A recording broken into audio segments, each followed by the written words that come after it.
শেখ হাসিনা এসে বললেন যে আমার পুলিশ ধরে আর হাইকোর্টের লাইট জ্বালায় বেল দেয়, এই আসিফ নজরুলের মতো।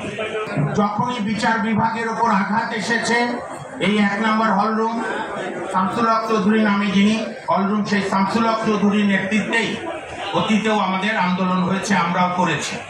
হাইকোর্ট বিভাগের বিচারিক কার্যক্রম ওপরে রাষ্ট্রের প্রধানমন্ত্রীরা, রাষ্ট্রের মন্ত্রীরা অতীতে বিভিন্ন সময় বিভিন্ন ধরনের মন্তব্য দিয়েছে। মেইন বিল্ডিং এর 5 নম্বর কোর্ট ছিল জাস্টিস এমডি মোজাম্মেল হক সাহেবের কোর্ট। বন্ধ তো সবসময় আমাদের সেপ্টেম্বর অক্টোবরে হয়, অগাস্টের শেষ। ওরকমই অগাস্টে আমরা তখন নতুন 8-9 মাস হয়েছে, মানে আমাদের সিনিয়ররা মধ্যরা, তারা আগে অনুরোধ করলো যে মাইলট আপনি আজকে 2-3 দিন বন্ধের আগে অসংখ্য মামলা আপনি একটু অনেকক্ষণ একটু শোনেন। প্রায় সন্ধ্যা 7টা 7:30 পর্যন্ত কষ্ট করে 3 দিন শুনলেন।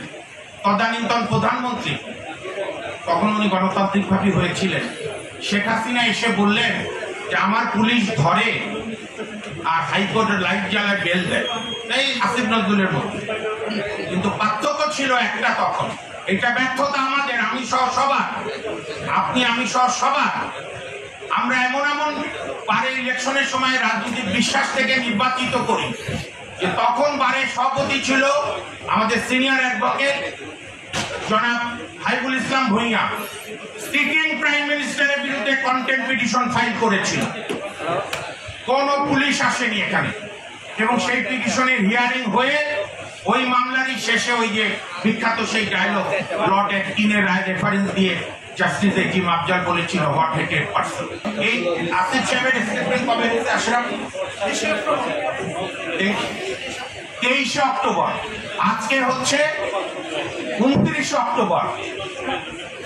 তর্ক থাক বিতর্ক থাক, আমাদের বারের একটা কমিটি আছে, তো আমাদের বারের সাবেক সভাপতিরা, সাবেক সম্পাদকরা, যারা 5ই আগস্ট পর্যন্ত গণতন্ত্র, আইনের শাসন, বিচার বিভাগের জন্য জীবন দিয়ে দিত, বিচার বিভাগের স্বাধীনতার জন্য, নির্বাক কেন, আমি সহ আমরা যারা এখানে বসা, আমরা কখনো ওই সরকারের বিরাট ভাজন হয়ে ওই আমার বন্ধুদের নিয়েই আমরা বিভিন্ন সংগ্রাম করেছি, এখনো করব।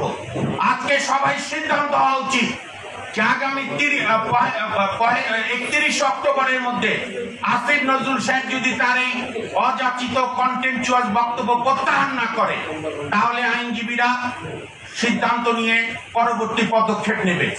বিগত ফ্যাসিস্ট সরকারের আইনমন্ত্রী, প্রধানমন্ত্রীদের মতো অন্তর্বর্তী সরকারের আইন উপদেষ্টারও এই ধরনের বক্তব্য দেওয়াটা মানানসই, সেটাও সিদ্ধান্ত হোক। আর না হলে যে সিদ্ধান্ত হবে সেইটা।